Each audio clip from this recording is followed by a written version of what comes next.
नमः संस्कृताय अहं वर्षा भवतां सर्वेषां हार्दिक स्वागतम एवं अभिनंदनम करोमि। तो मित्रों, आप कैसे हैं? मैं आशा करती हूँ आप अच्छे होंगे और अपनी अच्छे से तैयारी कर रहे होंगे। तो मित्रों, आज हम देखेंगे बहुब्रीहि समास। ठीक है, बहुब्रीहि समास में आपका एक सूत्र है, नयो अस्त अर्थ अर्थानाम वाच्यो वा च उत्तर पद लोप है। ठीक, इसमें यह है कि न के साथ अस अथवा अस के समान अर्थ वाली धातुओं से बने शब्द तथा प्रादि उपसर्गों के साथ किसी धातु से बने शब्द का विकल्प से लोप हो जाता है। ठीक है, अब यहाँ पर देखिए, अविद्यमान है पुत्र, यस्य सह अपुत्र है। तो यहाँ पर विद्यमान का क्या हो गया? ये उत्तर पद का बताया था, धातु से विकल्प लोप हो जाता है और उनके इस प्रकार के रूप बनते हैं, अविद्यमान है पुत्र, यस्य सह अपुत्र है। इसी प्रकार से उत्कंद्र है या उद्गत कंधरा, विजीवित है विगत जीवित है। ठीक, तो यहाँ पर ये गत का लोप हो गया और विजीवित रहा। इसी प्रकार से आपका उद्गत गत का लोप हो गया तो यहाँ पर रह गया उत्कंद्र है। अविद्यमान का विद्यमान का लोप हो गया और अपुत्र है हो गया। ठीक है, फिर एक सूत्र है, तेन सहेति तुल्य योगे।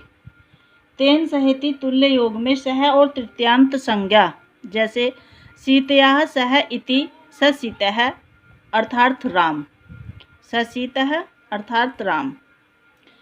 फिर एक सूत्र है, स्त्रिया पुंवत भाषित इसकादान नुंग समानाधि करने स्त्रियाम पूर्णी प्रियादिशु। अब इसमें देखिए, एक समानाधिकरण बहुब्रीहि में यदि प्रथम शब्द पुल्लिंग शब्द से बना हो, जैसे ये रूपवत है और ये रूपवती बन गया, तो और दूसरा स्त्रीलिंग में स्त्रीलिंग शब्द हो तो किंतु उकारांत न हो और दूसरा शब्द स्त्रीलिंग में हो। ठीक है, तो प्रथम शब्द का स्त्रीलिंग रूप हटा करके पुल्लिंग रूप बन जाता है। अब यहाँ पर देखिए, ये रूपवती किससे बना? रूपवती शब्द जो है रूपवत से बना। ठीक, और ये इस टाइम क्या है? स्त्रीलिंग है। ठीक है, और यहाँ पर उकारांत भी नहीं है, तो रूपवती भार्या यस्य सह रूपवत भार्या। तो यहाँ पर रूपवती नहीं हुआ, रूपवत हो गया। रूपवत से ही रूपवती बना था और ये रूपवत ही हो गया क्योंकि यह उकारांत नहीं है। ठीक है, और क्या है? दूसरा स्त्रीलिंग भी है ये। ठीक है, तो प्रथम शब्द को स्त्रीलिंग से पुल्लिंग हटा करके पुल्लिंग में रख देते हैं। अब रूपवत पुल्लिंग में था, फिर ये स्त्रीलिंग में हुआ, स्त्रीलिंग को अब रूपवत में रख दिया। ठीक है, तो रूपवती भार्या यस्य सह रूपवत भार्या। ठीक है, अगर आपका मतलब एग्जाम में रूपवत भार्या आ जाए और ऑप्शन में आपके रूपवती वाला हो, रूपवती भार्या यस्य सह हो, तो आपको इसी को टिक लगाना है। ठीक है, फिर है चित्रा गावै यस्य सह चित्रगुह। ठीक, इसी प्रकार से जरद भार्या है। ठीक है, अब यहाँ पर देखिए, गंगा भार्या यस्य सह गंगा भार्या, यहाँ पर चेंजिंग नहीं हुई, गंगा भार्या में चेंजिंग नहीं हुई। क्यों नहीं हुई? क्योंकि यह गंगा जो थी ये कोई पहले पुल्लिंग शब्द नहीं था, यह स्त्रीलिंग ही था। ठीक है, अब यहाँ पर देखिए, वामोरुह भार्या यस्य सह वामोरु भार्या, यहाँ पर भी वामोरु हुआ क्योंकि ये उकारांत है। ठीक है, क्योंकि यहाँ पर जो प्रथम शब्द है वो उकारांत है, इसलिए यह वामोरु भार्या ही रहा। गंगा भार्या का गंग भार्या नहीं हुआ, गंगा भार्या ही हुआ। ठीक, फिर देखिए यहाँ पर उदाहरण में है दत्ता भार्य। दत्ता भार्य, जिसका दत्ता नाम वाली एक स्त्री है उसका नाम दत्ता भार्य। पंचमी भार्य, सुकेशी भार्य, शूद्रा भार्य। ठीक, इस प्रकार से अब यहाँ पर देखिए दत्ता भार्य। दत्ता भार्य में इसमें क्या हुआ? दत्ता भार्य ही रहा क्योंकि प्रथम शब्द जो है इसमें आपके पाणिनि जी ने कहा है कि मतलब दत्ता भार्य यह इसमें कोई चेंजिंग नहीं होगी। कैसे? क्योंकि जो प्रथम शब्द है वो किसी का नाम है।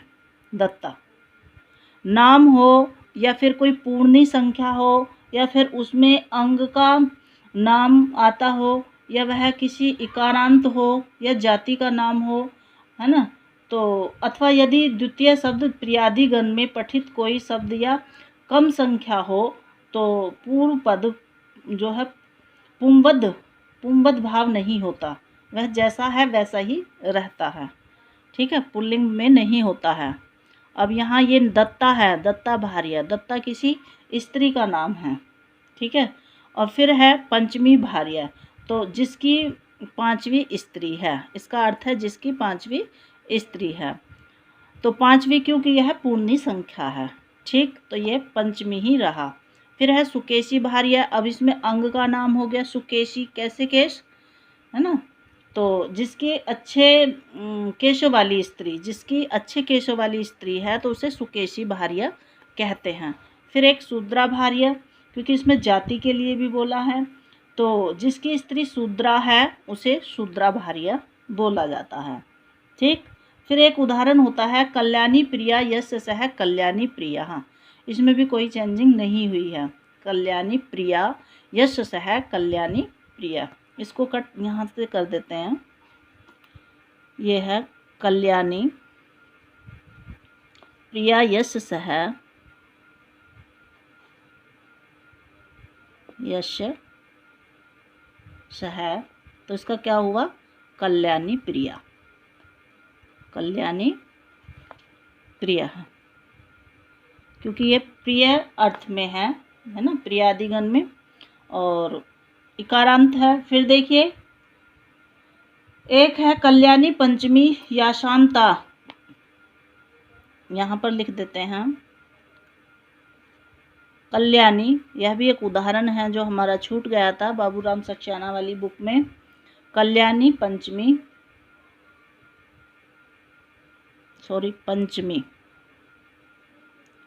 कल्याणी पंचमी या शाम ता, तो क्या हुआ इसका? कल्याणी पंचमा। यहाँ पर विसर्ग है पीछे। ठीक है, यहाँ पर विसर्ग है। फिर हमारा एक सूत्र है इन स्त्रियाम। इन स्त्रियाम में बहव दंड है या यश्याम सह बहुदंडिका। बहव दंड है, दंड है, ये देखिए बहव दंडन है यश्याम सह बहुदंडिका। बहुदंडिको हो ग्राम्य है, बहुदंडी ही ग्राम्य है वा। इस तरीके से भी आप कर सकते हो। इन स्त्रियाम में बहव दंडनीय यश्याम सह बहुदंडिका और बहुदंडिको ग्राम्य है या बहुदंडी ग्राम्य है वाह। ये आपके उदाहरण होंगे इन स्त्रियाम सूत्र के। ठीक है, ये आपके बहुब्रीहि समास के कुछ सूत्र और उदाहरण थे जो आपकी यूपी टीजीटी के लिए बाबूराम सक्सेना द्वारा कृत हैं। ठीक है, और ये मोस्ट इम्पोर्टेंट है, जैसे कि ये मोस्ट इम्पोर्टेंट है आपका, और कुछ भी आ सकता है आपका। बाबूराम सक्सेना एक मोस्ट आपके लिए बुक दी गई है व्याकरण के लिए, उसमें से कुछ भी आ सकता है। तो आपको समझाने के तौर से मैंने ये आपको व्याख्या भी कराई है और आपके सूत्र उदाहरण आपका एक ये नोट्स बनाया है। तो मित्रों, ये नोट्स आपको बहुत मेहनत से बनाए जाते हैं। प्लीज़ इस वीडियो को लाइक करिए और ज़्यादा से ज़्यादा शेयर करिए ताकि सभी के साथ अच्छा हो सके। ठीक, सभी को हेल्प मिल सके। तो फिर देखिए अविद्यमाने पुत्र यस्य सह अपुत्र है, उत्कंद्र है उद्गत कंत्र, विगत जीवित है विजीवित है, तेन सहेति तुल्य योगे सीतया सह इति ससीत है। स्त्रियां पुंवद भाषित इसकाद नुंग है समानाधिकरणे स्त्रियां पूर्णी प्रियादिषु रूपवती भार्या यस्य सह रूपवत भार्य है, चित्रा गावै यस्य सह चित्रगु। इसी प्रकार से जरद भार्य है, गंगा भार्य यस्य सह गंगा भार्य है, और वामोरु भार्या यस्य सह वामोरु भार्य है, और दत्ता भार्या, पंचमी भार्या, सुकेशी भार्या, शूद्रा भार्या, कल्याणी पंचमी यासामता, कल्याणी पंचमः, कल्याणी प्रिया यश सह कल्याणी प्रिय है। इन स्त्रियां बहवः दंडिना यश्याम सा बहुदंडिका, बहुदंडिको हो ग्रामाः, बहुदंडी ग्रामाः वहाँ।